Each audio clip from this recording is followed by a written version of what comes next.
Bonjour et bienvenue, ici Johan Yangting, une vidéo très spéciale dans laquelle je vais partager avec vous mon bilan des années de ma vingtaine en fait. Aujourd'hui, au moment où je publie cette vidéo, je la tourne en fait en ce moment, en réalité je la tourne à peu près 2 jours, ouais, 2 jours avant mon anniversaire, mes 30 ans, mais je la publierai pour mes 30 ans, parce que bien entendu il faut que j'ai le temps de la monter, de la publier comme il faut. Cette vidéo très spéciale en fait va juste être un partage.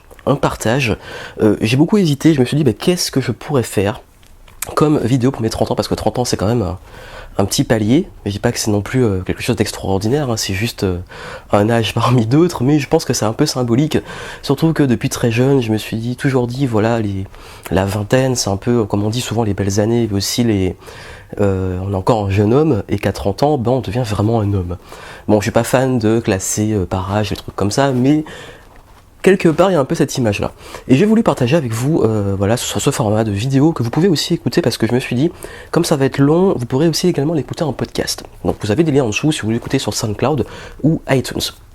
Et je vais partager avec vous un peu qu'est-ce qui s'est passé, revenir sur mon parcours de ces 20 ans, entre les 20 ans et les 30 ans, et surtout je pense que ça peut être intéressant de vous partager les leçons que j'ai apprises de ma modeste expérience, ce que j'ai vécu, que ça soit dans ma vie personnelle, mais aussi en tant qu'entrepreneur, tout ce qui s'est passé et les leçons que j'ai pu en tirer, que je peux partager avec vous. C'est vraiment une sorte de partage et de bilan, même pour moi personnel, parce que comme je dis, c'est toujours important de faire des petits bilans tous les 10 ans en fait. Tous les 10 ans, ça peut être intéressant de faire un petit bilan sur sa vie, comme les paliers, donc 20 ans, 30 ans, 40 ans, etc. Donc peut-être à 40 ans, je ferai une prochaine vidéo comme celle-ci. Avant de commencer et de rentrer dans le vif du sujet, puisque je vais partager avec vous à peu près, j'ai pas trop compté, mais entre 20 et 30 leçons de vie, de ce que j'ai appris, parfois de façon un petit peu difficile. Pourquoi de 20 à 30? Parce que j'ai pas un chiffre précis, parce qu'il y a plusieurs, et que je sais que je vais partir un peu en freestyle, c'est pour ça que ça va être un petit peu long je pense, mais surtout, justement comme c'est de 20 à 30 ans, j'ai pas mis un chiffre défini, c'est un petit peu entre les deux, voilà. Et surtout, comme je vous l'ai dit juste avant, j'ai décidé pour l'occasion de faire une offre spéciale. Vous avez un lien juste en dessous, en description de la vidéo, dans lequel j'ai mis justement un code promo sur la grande majorité de mes formations, donc les formations qui sont listées. Vous avez un lien, vous allez dessus, vous avez toutes les infos si vous voulez profiter de 40% de réduction sur la grande majorité de mes programmes. Donc j'ai fait ça pour l'occasion, justement pour ceux qui veulent investir dans certains de mes programmes, ou plusieurs, d'en profiter, parce que c'est vraiment une belle occasion de le faire. Et voilà, c'est juste la parenthèse, le but c'est pas de parler de ça, mais je vous le dis quand même, si il y a des formations que je propose qui vous intéressent, parce que j'ai beaucoup de demandes, donc là c'est l'occasion. Donc voilà, donc on va rentrer dans le vif du sujet. J'ai mes petites notes, comme ça m'évitera de partir en freestyle et de vous parler pendant 1 heure. D'ailleurs je sais même pas combien de temps ça va faire. Et l'idée c'est que je me suis dit, voilà, j'avais fait un article où j'ai dit qu'est-ce que j'aurais aimé savoir qu'on me dise à mes 18 ans. Je m'étais projeté le Johan qui parle au Johan dès ses 18 ans. Donc là c'est un petit peu, je vous mettrai l'article en description, c'est un petit peu la même idée, mais j'ai décidé de le faire plus en format partage. Pas faire le Johan des 30 ans qui parle à celui de 20 ans, non c'est pas le but, mais c'est juste pour vous dire que dans cet article là j'ai partagé des idées, des leçons de vie, et je me suis dit que il y en a certaines qui vont revenir dans les conseils que je vais vous donner, et ce que j'ai partagé, mais il y a également des nouveautés, donc c'est normal qu'il y ait des choses qui reviennent, puisque forcément ça s'est passé sur cette période entre 20 et 30 ans. Et d'ailleurs, 20 ans, ça a été l'année de mes études, ma vingtaine. Je suis parti, j'ai eu mon bac à 18 ans, je suis à la base de Martinique, je suis parti à 18 ans faire des études donc en France, comme on l'appelle, France métropolitaine, de Martinique à la France. La Martinique, c'est la France, pour ceux qui ne le savent pas, enfin, théoriquement. Et donc je suis à 20 ans, j'étais déjà un petit peu dans les études, c'était ma 2e année d'études. Et je dois vous dire que là déjà j'ai pris une grosse claque, parce que je m'étais rendu compte que souvent, parfois on croit savoir ce qu'on veut dans la vie, et on ne le sait pas. Et je sais qu'il y a beaucoup de jeunes qui me suivent, beaucoup de très jeunes d'ailleurs qui me suivent, qui sont parfois un peu inquiets pour leur orientation, leur choix d'études, etc. Pour vous dire, moi mes 2 premières années, j'étais justement parti sur les études d'ingénieur. Et je me suis rendu compte que c'était pas du tout ce que je voulais, que c'était pas mon kiff. Et rien n'empêche de prendre une autre direction, puisqu'après je suis allé en commerce. Et là encore, même en commerce, je me suis rendu compte que c'est pas forcément la meilleure voie pour moi. Bref, vous avez vu, mon cheminement, mon parcours scolaire, j'en ai pas parlé dans d'autres vidéos, a toujours été, en fait, un changement d'orientation qui m'a amené où j'en suis aujourd'hui. Donc comme quoi, les choix que vous faites sont pas définitifs. Vous pouvez vous adapter, vous pouvez changer en cours de route. Faites ce que vous semblez bon sur le coup. À 20 ans, pour moi, je pensais que c'était bon de faire les études d'ingénieur. Je me suis rendu compte que c'était pas ça. Après, bon voilà, j'ai quand même fini au niveau informatique et je suis arrivé en école de commerce. En école de commerce, je me suis rendu compte que finalement, c'est pas forcément ce que j'avais envie de faire, donc de devenir salarié et compagnie. Mais cette école m'a ouvert les portes de comprendre l'entrepreneuriat et de rencontrer des entrepreneurs, notamment via mes stages, qui m'a amené où j'en suis aujourd'hui. Donc vous voyez, c'est un petit peu intéressant de voir que même si on prend un chemin qui peut paraître pas forcément, pas nous amener là où on veut, tôt ou tard on finit là où on veut. Et pour tout vous dire, là honnêtement, je suis là où je voudrais être maintenant, mais ça se trouve, dans 5 ans, dans 10 ans, je me dirais, à 30 ans, je me suis rendu compte que j'ai dû encore changer d'avis sur mon orientation. Puisque pour vous dire, en fait, à 20 ans, mon rêve, quand je dis 20 ans, c'était plus à la fin de mes études, donc j'avais peut-être 23 à 24 ans, mon rêve, c'était de devenir l'entrepreneur à succès, millionnaire. J'avais une vue un peu matérialiste, belle vie de l'entrepreneuriat et de ce que ça pouvait apporter. Et avec le parcours, je me suis rendu compte que plus le temps passait, plus je me suis rendu compte qu'il y avait des choses plus importantes que juste cet aspect égo. L'ego d'être l'entrepreneur à succès qui est millionnaire, etc. Je reviens dessus après. Mes 20 ans, ça a été aussi les années où j'ai le plus voyagé.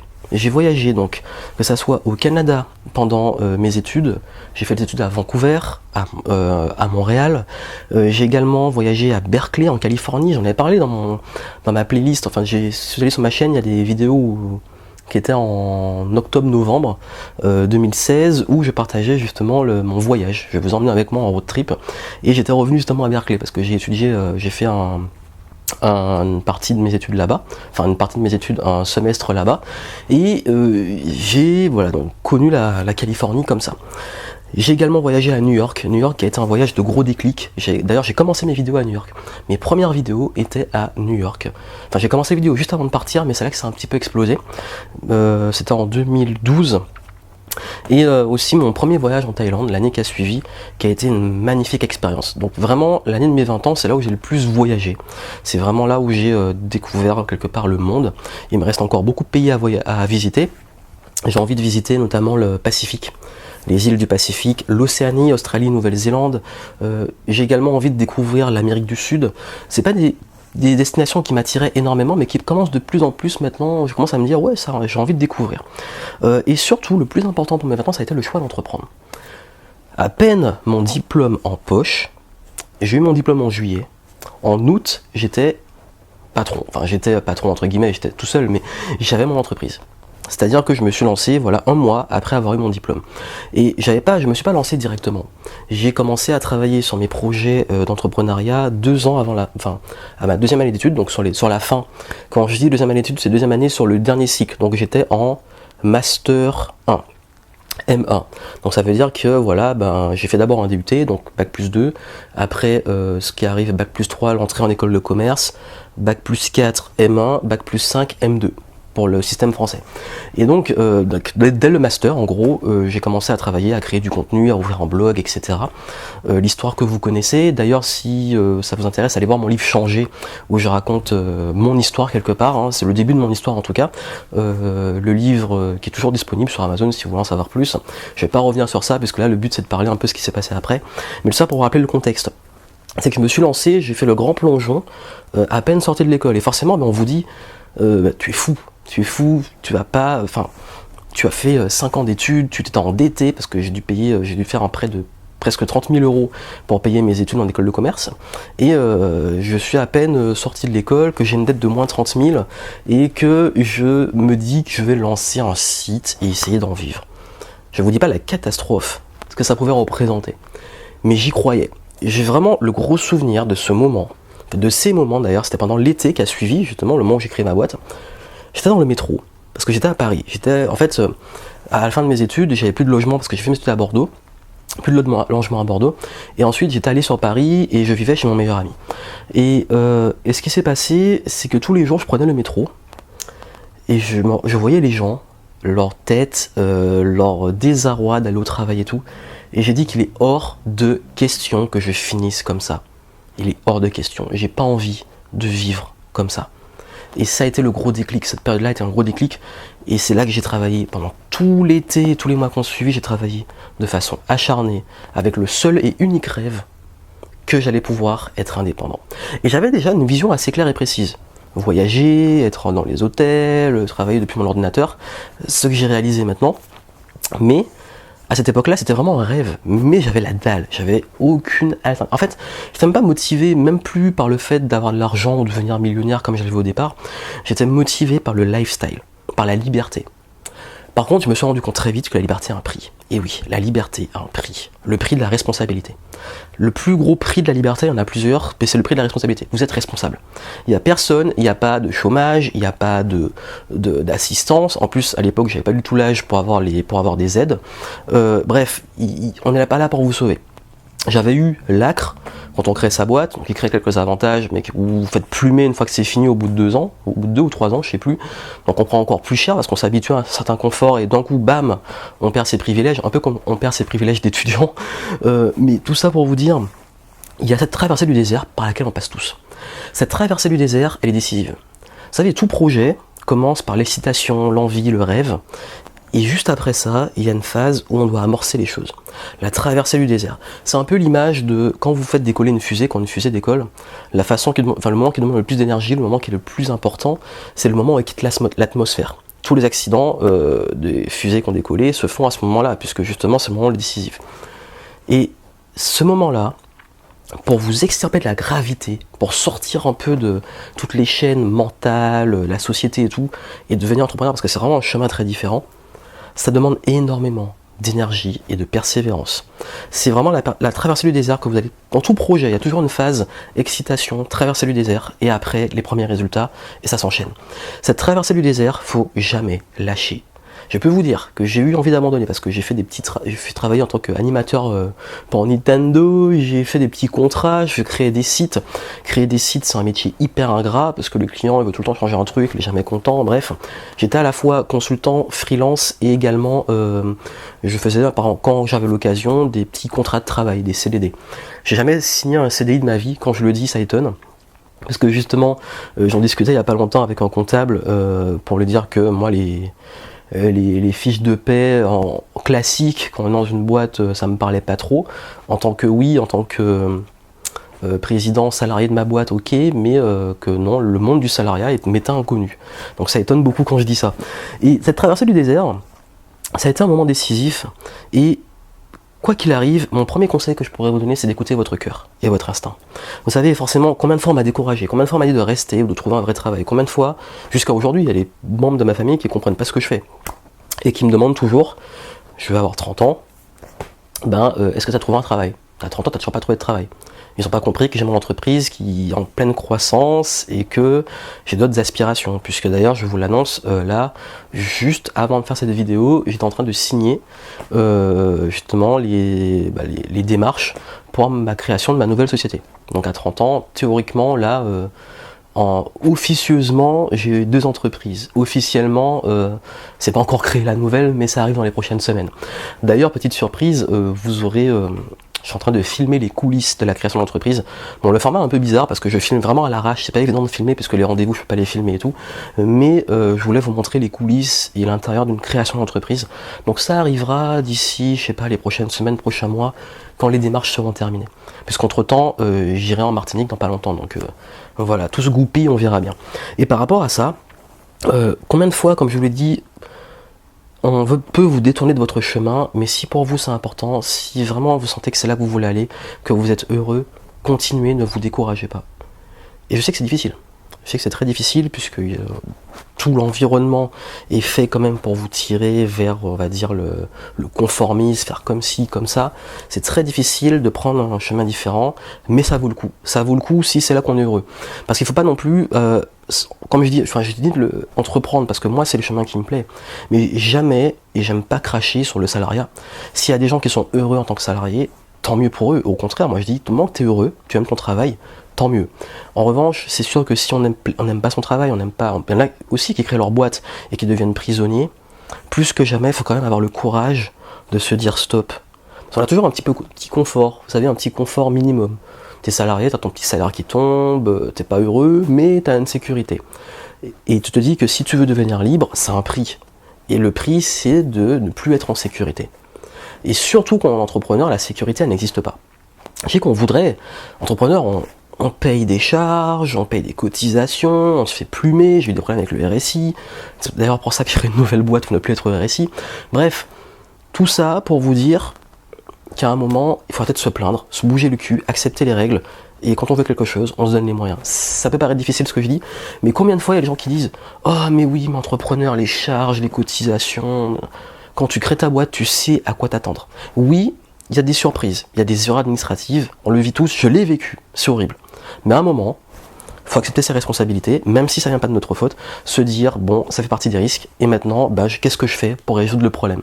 Ne pas rester à se plaindre, et être proactif. Ça, c'est un truc que j'ai appris, parce qu'à un moment, je me plaignais. Je disais, le récit est en train de me plumer, j'ai travaillé dur, regardez ce qu'ils veulent me faire et tout. Et à un moment, clairement, on m'a dit, arrête de te plaindre, bouge-toi, fais les démarches, et gagne cette guerre contre eux, en fait. Et finalement, au bout de 2 ans, ils m'ont lâché, ils ont accepté leurs erreurs, et j'ai pu continuer. Donc je sais pas si ça va me retomber dessus encore après, mais en tout cas, encore une fois, c'est la persévérance qui m'a fait sortir de ces problèmes-là. Également, j'ai remarqué aussi que les revenus, que le succès n'est pas forcément lié aux revenus. Pourquoi? Entrepreneur, oui.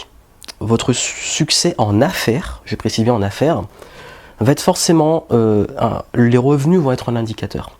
La seule chose, c'est que il faut pas tomber dans le piège, et c'est subtil, de juste se limiter aux revenus, et pas à la valeur derrière. Parce que oui, des revenus sont à la hauteur de votre valeur. Si vous êtes très bon, vous serez payé plus cher. Cependant, il y a des gens qui font un petit peu n'importe quoi, surtout dans le domaine du web, et qui font des fortunes. Il y a aussi des arnaques, des gens qui ont fait des arnaques qui se font des fortunes. Rien que je vais me faire des ennemis, mais il y a des trucs de voyance, je dis pas tout le monde dans le même panier, mais il y en a clairement qui c'est du foutage de gueule, c'est de l'abus de faiblesse. Donc, ça veut pas dire forcément parce que vous devenez riche que c'est vraiment un succès. Parce que est-ce que ces gens-là dorment la nuit? Je sais pas, ça dépend de leur valeur. Moi, je pourrais pas. En revanche, pour moi, le succès, et j'en ai parlé, qu'est-ce que la réussite? J'ai fait une vidéo il y a pas longtemps dessus, pendant que j'étais à la montagne, et je me suis dit, en fait, le vrai succès personnel, et succès, enfin, on parle de succès et réussite, succès, c'est plus dans la reconnaissance de l'entourage, mais aussi personnel. Et en termes de réussite, réussir sa vie et réussir dans sa vie, pour moi, c'est avant tout un alignement de ses valeurs, de ce qu'on gagne et de ce qu'on apporte. Qu'on apporte autant qu'on gagne, et aussi qu'on soit aligné avec ses valeurs, pour moi c'est essentiel. Moi je sais que je dors la nuit, je sais que je suis pas en train d'arnaquer les gens, je sais que mon audience a du respect pour moi, que j'ai du respect pour eux, je sais que ce que je fais correspond à mes valeurs, et je suis vraiment ok avec ça, et ça c'est très important. Par exemple, je sais que j'ai des amis entrepreneurs qui, leur idée, c'est clairement le lifestyle, et qu'ils n'ont pas envie qu'on les emmerde. Donc du coup, ils l'assument, du moment qu'ils sont alignés et qu'ils assument, moi je dis c'est parfait. Ça ne correspond pas forcément à mes valeurs à moi, mais si eux, ils sont alignés, tant mieux. En revanche, ceux qui sont toujours en train de dire moi je fais du spirituel, je suis là pour partager, je suis pas à l'aise de vendre mes trucs, mais qui derrière te vendent tout le temps, te placent toujours leurs produits, et qui sont pas à l'aise avec ça, je dis qu'il y a un petit problème quand même. Soit tu assumes le fait de vendre des trucs, soit tu vends pas, mais à un moment, entre l'entre-deux, c'est pas très simple. Bref, c'est pas l'idée de pas débattre dessus, mais soyez alignés dans ce que vous faites, c'est important. Soyez alignés, connaissez vos valeurs. Quand vous connaissez vos valeurs, vos décisions sont beaucoup plus sages. Ensuite, il y a un truc très important pour moi, c'est qu'il vaut mieux une bonne raison d'aller vers quelque chose qu'une mauvaise raison de fuir. Ça peut paraître très étrange, ce que je vous dis, mais pourquoi je vous le dis? Je donne l'exemple d'entrepreneurs, beaucoup fuient la France pour des raisons par exemple fiscales, en se disant j'en ai marre de trop payer, donc je fuis. Et du coup ils partent juste dans l'objectif de payer moins d'impôts, tout ça. Ok, je respecte, je dis pas que c'est mal ou que je suis pas en train de dire que c'est mal ou c'est bien, c'est leur choix, c'est ok. Plusieurs fois je me suis posé la question, pourquoi je fuirais la France? Pourquoi je partirais? Et j'en ai eu des très bonnes raisons. Je peux vous dire que j'ai vécu des choses pas très drôles, que ça soit au niveau administratif, que ça soit au niveau social. J'ai vécu le racisme, j'ai vécu l'abus de policiers qui n'aiment pas trop les gens colorés apparemment. J'ai vécu de la discrimination, que ça soit à l'embauche pour les rares petit contrat que j'ai voulu faire, et également la discrimination, donc parfois sociale pour trouver un logement, je peux vous dire que ça je l'ai vécu et que je le connais. Seulement, je me suis dit, bon, j'en ai marre, je me casse de la France. Seulement, je me demandais quelle était ma motivation à vivre dans tel ou tel pays. C'est-à-dire que, ok, j'ai une bonne raison de partir, mais est-ce que j'ai une bonne raison d'aller quelque part? Et là, je trouvais pas. J'avais vraiment du mal à trouver l'endroit où je me plaisais à 100%. Le seul endroit au monde où je me voyais vivre vraiment, c'est le Canada. Mais là encore, j'avais des réticences. Parce que les endroits du Canada qui me plaisent, le climat est juste horrible. L'hiver est horrible et pour avoir vécu en hiver, j'étais pas vraiment très bien. Tout ça pour vous dire que y a plein de choses comme ça. On est tenté de toujours être motivé par la fuite et pas assez motivé par vers quoi on pourrait aller. Et ça, je le dis souvent en développement personnel, en coaching, qu'il faut avant tout définir ce que vous voulez et non pas ce que vous ne voulez pas. Ne pas dire je ne veux pas la dette, mais dire je veux l'équilibre, par exemple. Je ne veux pas l'exclusion, je veux l'acceptation. Vous voyez, c'est une façon de formuler de façon plus positive. Et ça, je l'applique aussi dans mes choix de vie. C'est-à-dire que là, je me suis dit, bon, j'ai vraiment pesé le pour et le contre, je me suis vraiment demandé, est-ce que je reste en France, est-ce que je pars, puisque je peux me permettre de partir si je veux, et rien ne me retient ici. Et je me suis dit qu'il y avait suffisamment de bonnes choses qui me retenaient ici, qui me motivaient à rester, pour le moment. Ça va changer, comme je dis, ça se trouve ça va changer, ça se trouve il va pas se passer un truc où je vais avoir un gros ras-le-bol et je vais me casser. Pour l'instant, je suis bien ici, avec tous les avantages qu'il y a. Ça m'arrive de râler, ça m'arrive encore de vivre la discrimination, de vivre des trucs parfois un petit peu énervants, mais j'accepte les règles du jeu, et je me suis vraiment rendu compte qu'aucun endroit n'est parfait. Les discriminations, tu les trouves dans tous les pays, les problèmes administratifs dans tous les pays. Je pars du principe que on croit souvent qu'on est plus à l'abri autre part qu'ici. Je pars du principe que dans le monde, dans le même bateau, contrairement à ce qu'on pense. Bref, voilà, c'est un petit peu ma vision globale des choses. Également, il faut savoir une chose, c'est que faut jamais prendre les choses de façon personnelle. Les gens qui vous critiquent se sentent eux-mêmes très mal. À partir du moment que vous vous exposez, comme je le fais quand je crée du contenu et tout, je m'expose à la critique très souvent. Et j'ai remarqué que la plupart des gens qui sont des haters, comme on les appelle, mais vraiment dans la haine, hein, vous savez, les gens qui sont là pour agresser, pour insulter, etc., sont souvent des gens qui ne sont pas même dans leur peau. Je pars du principe qu'on ne peut pas être bien dans sa vie, on ne peut pas être bien, être suffisamment bien occupé, être bien aligné, être heureux, et passer son temps derrière un écran à critiquer tout et rien, ou à insulter les autres. C'est pas possible. Quelqu'un pour moi qui est heureux, qui est bien dans sa vie, il a l'autre chose à foutre que d'aller insulter les autres. C'est ma vision. Après, voilà, on a tendance souvent à prendre les choses personnellement. L'autre va vous dire, vous êtes nul, ou votre truc est nul, etc.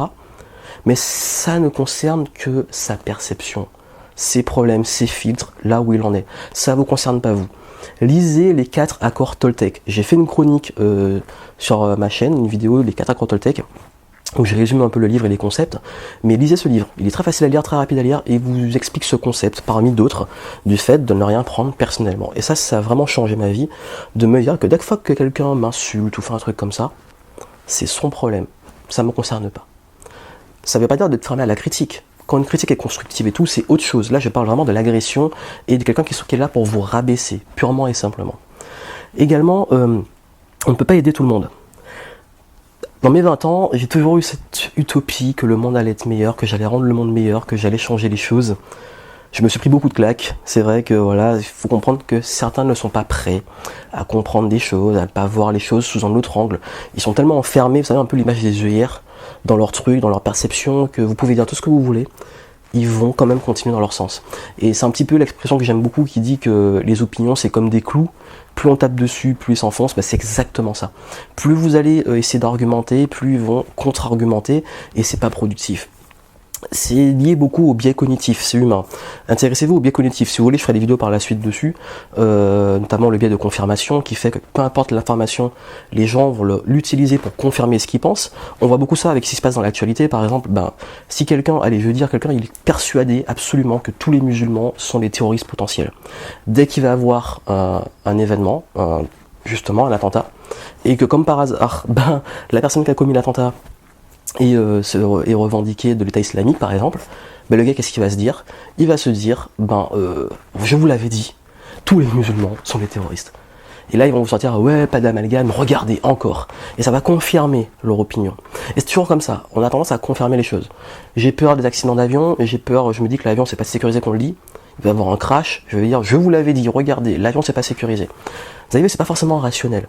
Et même, les gens sont des bêtes émotionnelles, pas des... Vous pouvez donner tous les faits que vous voulez, ils vont pas voir les faits, ils vont voir leur réaction émotionnelle. Tout ça pour vous dire que vous pouvez pas changer les gens comme ça, vous pouvez pas aider tout le monde, ceux qui sont pas prêts, voilà, ils changeront pas. Je vois ça beaucoup avec mon activité, les gens passent sur mon contenu, passent sur ce que je fais, heureusement c'est assez rare, ils comprennent absolument rien à ce que je fais, mais ils vont quand même essayer d'argumenter sur un truc qu'ils ne comprennent pas ou qui voilà, qui cherchent pas à comprendre pour imposer leur point de vue. Et ils vont le balancer à la figure et leur dire voilà ce que je pense et tu devrais faire comme ça et tu devrais penser comme ça. Et c'est leur truc et ils sont à fond dessus. Et ça aussi, faut faire attention à se dire ok, je prends le recul, j'accepte de ne pas rentrer dans ces trucs-là. Viser l'excellence et non la perfection. C'est une différence subtile. L'excellence, pour moi, c'est une attitude. L'attitude d'excellence, c'est justement accepter d'être imparfait. Accepter de faire des erreurs et de travailler, répéter, jusqu'à devenir bon. Parce qu'on attend souvent, on est dans une société qui veut la perfection. Et je le vois, quand on fait du contenu, on est toujours en train de me dire oui, mais tu devrais faire ça comme ça, tu devrais améliorer ça, c'est pas tolérable que ton son soit pas bon, c'est pas tolérable ceci, cela. On a l'impression qu'on n'a pas droit à l'erreur. Et de moins en moins. Que le public est très dur. Et vraiment on se dit, mais vous attendez quoi que je sois parfait? Mais non. Parce que la plupart des gens qui, comme j'ai dit avant, qui critiquent, n'auraient même pas le courage de le faire. Mais ils attendent des autres que ça soit parfait. Mais eux-mêmes ne peuvent pas atteindre cette perfection, parce que ça n'existe pas. En revanche, acceptez d'être imparfait, acceptez justement de progresser, et c'est en répétant que vous allez devenir meilleur. Mais vous ne serez jamais parfait. Mais vous pourrez peut-être vous en approcher. Mais pour moi, la perfection, ça reste un truc purement abstrait. Pour moi, la perfection, c'est un concept abstrait, très subjectif, et qui est pour moi vraiment un truc qui n'existe pas. J'ai parlé d'attitude d'excellence. Il y a une autre attitude qui est très importante, c'est la chance. Je dois avouer que entre mes 20 et 30 ans, j'estime que je suis quelqu'un de chanceux. Mais avec le recul, cette chance, je sais que je l'ai créée. C'est avant tout de l'attitude. J'ai fait plein de vidéos dessus qui montrent scientifiquement, ils ont fait des études avec des gens, que les gens qui s'estiment chanceux sont forcément plus chanceux. C'est-à-dire que les chanceux et malchanceux, en termes de faits, parce que je parlais de perception, il n'y a pas une grande différence. C'est juste qu'il y en a qui interprètent les choses de façon différemment. Il y en a qui voient les opportunités, et il y en a qui voient les problèmes. C'est juste ça en fait. Et pour moi, quand on me dit tu as de la chance de faire ce que tu fais, tu as de la chance de faire ceci ou cela, j'avoue que par moments ça me gêne. Parce que quand on dit tu as de la chance, limite on insulte tous mes sacrifices et tout le travail qu'il y a derrière. Mais on est formaté dans notre société à penser que tout tourne autour de la chance. Que tout est un concours de circonstances. Et non pas, encore une fois, le refus de responsabilité. Et si j'ai pas... Il y en a beaucoup, on voit ça tellement, j'entends ça tellement, et pendant ma vingtaine, j'ai entendu ça tellement, de gens qui parlent de chance, j'ai pas de chance, c'est pas ma faute, tout ça, que je suis arrivé à un stade où je me dis que finalement, est-ce que le concept de chance et de responsabilité de rapport à ça n'est pas vraiment l'un des plus gros piliers, non seulement de réussite, mais aussi d'épanouissement? D'arrêter de croire à ce bullshit que on ne contrôle rien et qu'on arrive là par magie, et commencer à comprendre que nous sommes juste le fruit de nos décisions. Oui, il y a des éléments imprévisibles, des accidents, des concours de circonstances, l'environnement on ne contrôle pas tout. En revanche, on contrôle notre réaction, on contrôle nos décisions, on contrôle nos actions dans cet environnement. C'est comme qu'on est dans un voilier, on ne contrôle pas le vent, mais on contrôle l'orientation des voiles et le gouvernail pour avancer au gré du vent. C'est exactement l'image. Donc l'idée pour moi, c'est avant tout de prendre conscience que la chance est avant tout en grande partie l'art d'avoir une attitude positive pour saisir les opportunités. Et ça, je l'ai appris, et plus le temps passe, plus je m'en rends compte, que c'est vraiment une question d'attitude. Il y en a, ils vont avoir le truc sous leur nez, ils vont rien voir, ils vont se dire, ouais, j'ai pas de chance, il m'arrive jamais de bon. Il y a un truc super bon qui est passé près de leur nez, ils vont se dire, mais ils sont tellement enfermés dans leur truc, ils ont tellement les lunettes qui filtrent toutes les opportunités, qu'ils ne le verront pas. Également, les émotions négatives vous font prendre les pires décisions. Je me suis rendu compte que toutes les fois où j'ai pu avoir de la colère, de la tristesse ou de la peur de façon assez forte, on a envie de prendre des décisions, tout plaquer, faire une connerie, bref. Ne prenez jamais de décision pendant ces moments-là. Les décisions que je regrette le plus ont été faites dans des moments comme ça. J'ai pas de regrets, ou comme je l'ai dit, j'estime pas avoir vraiment de gros échecs, de grosses déceptions et tout, parce que je pars du principe que malgré tout ce que j'ai foiré, c'était des expériences qui m'ont permis d'avancer. En revanche, c'est vrai que les fois où j'ai été dans les situations les plus délicates, c'était à cause d'émotions négatives, de la peur, de la colère, de la tristesse. Apprendre à gérer ces émotions, c'est important. On dit souvent que le plus important, c'est pas le quotient intellectuel, c'est le quotient émotionnel. Et c'est pas faux. Quelqu'un qui pour moi veut avancer doit savoir gérer ses émotions. Mais pas les gérer, genre les renier ou on ne peut pas, on est humain. Sans émotion, on serait plus humain. En revanche, apprendre à les comprendre et apprendre à gérer les situations par rapport à ces émotions, je pense que c'est important. Et d'ailleurs, par rapport à ça, le temps, il faut comprendre une chose, c'est que le temps guérit les blessures. Le temps guérit justement les émotions négatives. Le temps, parfois sur le coup, un truc paraît très difficile, très douloureux, pour avoir perdu des proches, comme tout le monde perd des proches, pour avoir eu des déceptions amoureuses, pour avoir eu justement des fameux échecs, entre guillemets. Sur le moment, c'est dur, c'est difficile, c'est toujours difficile. En revanche, on pense que tout est fini, que toute notre vie, on va souffrir, mais avec le temps, ça guérit. Le temps guérit les choses plus qu'on le pense. Et quand je vois, par exemple, parce que je parle de ma vingtaine, c'était en 2012 où j'étais vraiment l'année qui a été vraiment une année très difficile, j'étais vraiment pas bien. J'ai vécu des choses très difficiles sur plusieurs plans de ma vie. Et je me rends compte avec le recul que cette souffrance, sur le coup, me paraissait insurmontable. Mais maintenant, j'en souffre même plus, ça me paraît loin. Et je me dis même à un stade, comment j'ai pu souffrir de conneries comme ça? Et c'est justement parce que on grandit. Ça nous fait grandir. Et c'est pas facile, hein, je dis pas que c'est facile ou quoi que ce soit, mais c'est des expériences, encore une fois, qui nous rendent plus forts. C'est comme la musculation. Sur le coup, c'est plus dur de soulever, 20 kilos, c'est difficile au début. Et avec de l'entraînement, ça devient plus facile. Le poids n'a pas changé, on est juste devenu plus fort. Et par rapport à ça, puisque je parle de chance, de temps qui guérit les blessures et tout, il faut comprendre qu'il faut toujours rester focus sur les choses qui en valent la peine. On a tendance très facilement à se disperser sur des futilités, des conneries, des débats à la con, des personnes qui n'en valent pas la peine, surtout des personnes ou des choses qui n'en valent pas la peine, à se prendre la tête dessus, et on se détourne de notre orientation. Il m'est arrivé très souvent à essayer d'argumenter avec des gens qui comprenaient justement rien à ce que je faisais, à essayer de me justifier, à essayer parfois d'amplifier des problèmes qui n'étaient pas si graves que ça.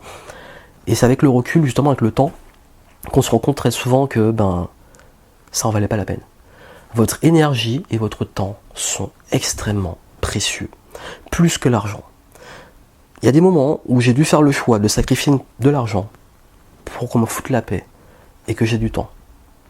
Exemple, justement, le problème avec le RSI, j'ai dû investir pour régler le souci le plus vite possible. Parce que j'avais pas envie de perdre mon temps et mon énergie à ça et de le consacrer à ma boîte. J'avais pas envie qu'il coule. Et je savais que si l'argent était un pilier important, que le plus important là c'était mon énergie et mon temps. Et qu'il fallait que je le consacre. C'était soit je le consacre à ce problème-là, soit je le consacre, je investis de l'argent pour sous-traiter cette question du problème, et à côté, je gère ce que j'ai à gérer pour gagner après. Parce que le temps, c'est perdu définitivement. Le temps, ça se récupère pas. L'argent, ça se récupère. Et souvent, des gens sont paralysés à l'idée de perdre de l'argent, mais ils foutent tout tonne de temps par la fenêtre. Et c'est absurde. Mais honnêtement, s'il y a bien une ressource qui est la plus importante, c'est le temps. Prenez votre temps s'il le faut, mais ne perdez pas votre temps. Et justement, avec des conneries, voilà, comme je parlais de pas consacrer son énergie à des choses qui n'en valent pas la peine ou des personnes qui n'en valent pas la peine, sachez faire le tri dans votre vie sur ce qui est important et ce qui n'est pas important. Je pose souvent une question, j'essaie d'avoir une vision un peu long terme. Ce qui se passe là, que ce soit un problème, un challenge et autres, qu'est-ce que ça va me rapporter sur le long terme? Et est-ce que ça en vaut vraiment la peine? Qu'est-ce que ça va me rapporter? Et là, on commence à se poser les bonnes questions. Il faut parfois mieux investir plus d'argent pour gagner du temps. C'est un fait. Chez les entrepreneurs, il y en a beaucoup qui ne comprennent pas ça. D'ailleurs, rien que l'exemple du fait de se former, moi je préfère investir dans une bonne formation pour aller beaucoup plus vite que aller passer, même si j'aime beaucoup lire, que devoir aller prendre toute l'information sur des forums, dans des bibliothèques, etc. Si je peux avoir tout très rapidement, je préfère payer. Là, je suis en création d'entreprise, j'ai pas envie, l'aspect juridique, administratif, compta, tout ça, je déteste ça et je n'y comprends, je dirais pas que je comprends rien, mais je comprends pas tout. Je le sous-traite, je paie, ça me coûte très cher, mais ça, je sais que ce temps-là, je le consacre au développement de ma boîte. Donc c'est largement rentabilisé. Alors que si je me dis, sur le court terme, j'économise de l'argent, il suffit que je fasse une connerie au niveau comptable, ou au niveau administratif, ou au niveau juridique, je sais pas quoi, dans mes statuts, dans tous ces trucs-là, une connerie, ça va me coûter très très cher sur le long terme. Donc il faut savoir aussi voir plus loin. Et comme je dis souvent, il y a une expression antillaise qui dit, je sais même plus c'est quoi l'expression, en gros en français, parce que c'est une expression créole, dont j'ai complètement oublié, j'ai un trou de mémoire, mais l'expression en fait ça veut dire en gros que c'est pas cher tout de suite, mais c'est plus cher sur le long terme. Donc on tombe souvent dans ce piège-là. C'est comme acheter un truc de mauvaise qualité qui est pas cher, mais en fait on va devoir en racheter tous les ans parce que ça tient pas dans le temps, quoi. C'est un peu l'idée. Essayer d'avoir une vision un petit peu plus long terme. Et je suis content quand même d'avoir fait des bons choix de ce côté-là, mais j'étais beaucoup entouré et bien aiguillé de ce côté-là aussi. Soyez respectueux envers les autres. C'est vrai que quand on est dans une sorte d'ascension, dans une réussite, on a tendance à prendre les autres un petit peu de haut. Beaucoup tombent dans ce piège. N'oubliez pas que l'humilité, c'est aussi une grande qualité et c'est aussi un gage de succès, l'humilité. Et là, je trouve que c'est de plus en plus rare. L'humilité, c'est d'accepter qu'on a toujours à apprendre. C'est-à-dire, il y en a parfois qui se sentent tellement haut dans leur truc, ils se disent « Ouais, mais moi, je ne vais pas aller dans cet événement-là, je ne vais rien apprendre. » ou « Oui, mais moi, je traîne plus avec ces gens-là, ils n'ont rien à m'apprendre, etc. » Faut arrêter un petit peu le délire, les gars. Moi je pars du principe, et j'apprends d'ailleurs très souvent de personnes qui sont même pas, par exemple sur le domaine du business, qui me donnent des petits conseils comme ça, de façon bienveillante, des trucs auxquels j'ai pas pensé.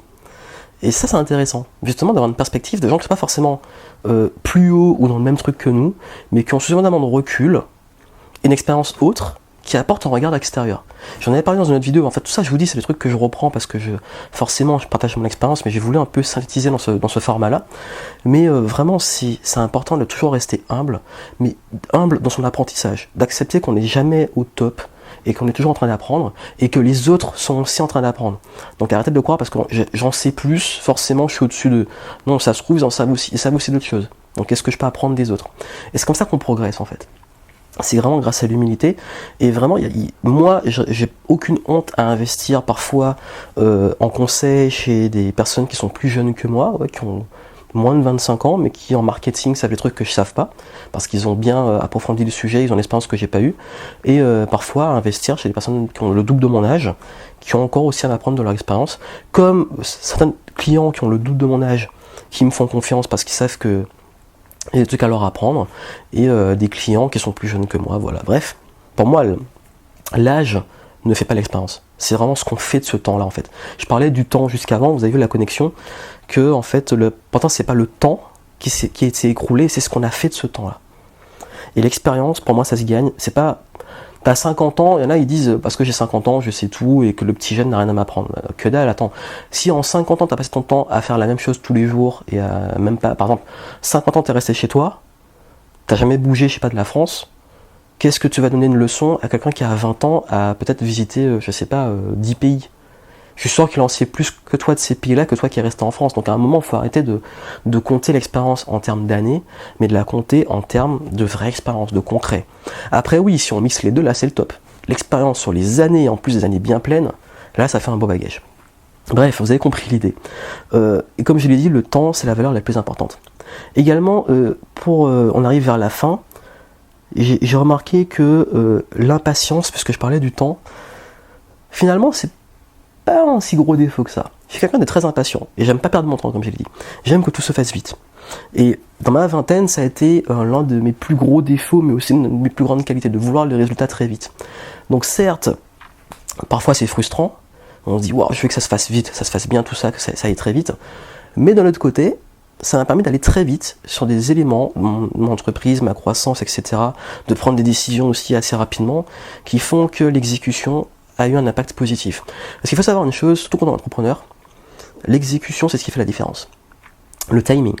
Il y avait une conférence TED qui expliquait que les plus gros problèmes d'échec ne venaient pas forcément du financement et autres, ça venait avant tout du timing. L'exécution est le bon moment pour lancer les choses. Et je me suis rendu compte, sur notre secteur, par exemple, on va dire du web, infopreneur, web marketing, développement personnel et tout, que je me suis lancé quand c'était en essor. Et que, qu'on le veuille ou non, les leaders de ce domaine-là sont quand même ceux qui étaient là depuis, on va dire, avant 2010. 2009-2010, c'est là que ça commençait vraiment à exploser. Le truc, c'est que si vous vous lancez maintenant, c'est plus dur. Parce que le marché est beaucoup plus saturé. Donc forcément, ceux qui sont là depuis plus longtemps ont plus de poids. C'est pas tout ça. Il y en a qui arrivent très vite à réussir très vite, même s'ils sont là depuis qu'un an ou 2 ans. Mais ça pour vous dire que c'est important d'aller vite. Mais d'aller pas forcément vite juste pour aller vite, d'aller vite et bien. Mais de se bouger en fait, de vraiment accélérer les choses. Et quoi qu'il arrive, soyez curieux. La curiosité. Ne vous contentez pas de l'information sur un plateau. Ne vous contentez pas de qu'on vous donne les trucs. La curiosité, c'est l'art d'aller beaucoup plus loin, en profondeur. Je sais que maintenant, on aime beaucoup consommer du contenu de façon fast-food. Un snap de 10 secondes, un truc de, je sais pas, un snap de 10 secondes, une vidéo de 5 minutes, un tweet, etc. On veut tout consommer très vite. Et on devient un peu un consommateur fast-food. On prend l'information très rapidement et ça ne nous apporte rien sur le long terme. C'est bien d'aller beaucoup plus en profondeur. Je sais que j'aime bien voir un petit peu les processus de création, que ce soit dans le cinéma, dans le jeu vidéo, dans le business, aller en profondeur des choses. Et il faut comprendre que même quand vous vous formez, vous n'aurez pas tout et que c'est à vous d'appliquer, à vous de tester. J'ai passé ces 10 dernières années à tester plein de choses, à me planter 80% des fois. Il y en a beaucoup qui me disent tout te réussit, tu réussis dans tout ce que tu fais. Mais en fait, c'est pas la réalité. La réalité, c'est que on voit souvent les résultats et les gens verront vos résultats, ils vont dire que vous avez de la chance, mais on voit pas tout ce qu'il y a derrière, les échecs, le travail, les sacrifices, etc. Et pourtant, c'est là que ça se joue. La curiosité dans le test, l'attitude de test, l'attitude de vraiment toujours répéter, mettre en pratique. Quand on se plante, on voit qu'est-ce qui n'est pas allé et on s'améliore. Et c'est ça qui fait l'énorme différence. Et dernier conseil que j'ai à vous donner, et ça c'est important, ça me tenait à cœur, contribuer. Ça rend heureux. Avant même que je commence à gagner de l'argent avec ma boîte, j'ai mis automatiquement des virements mensuels que j'ai jusqu'à ce jour, que j'ai encore augmenté, vers une association qui aide à l'éducation des enfants. Pourquoi ? Parce que on se rend compte souvent on pense que en gagnant plus d'argent, on va être plus heureux. En étant à telle destination, tout ira mieux. On pense souvent qu'une fois qu'on sera là-bas, tout ira bien. Ça ne marche pas comme ça. Le processus, les objectifs, le challenge, l'objectif rend même beaucoup plus heureux que le résultat. En fait, ce qui rend vraiment heureux pour moi, et ça je l'ai appris vraiment ces 10 dernières années, ce qui m'a vraiment rendu heureux, c'est le fait de poursuivre un rêve, le fait d'être dans le challenge et tout. Les résultats, c'était la célébration. Les échecs, c'était les déceptions.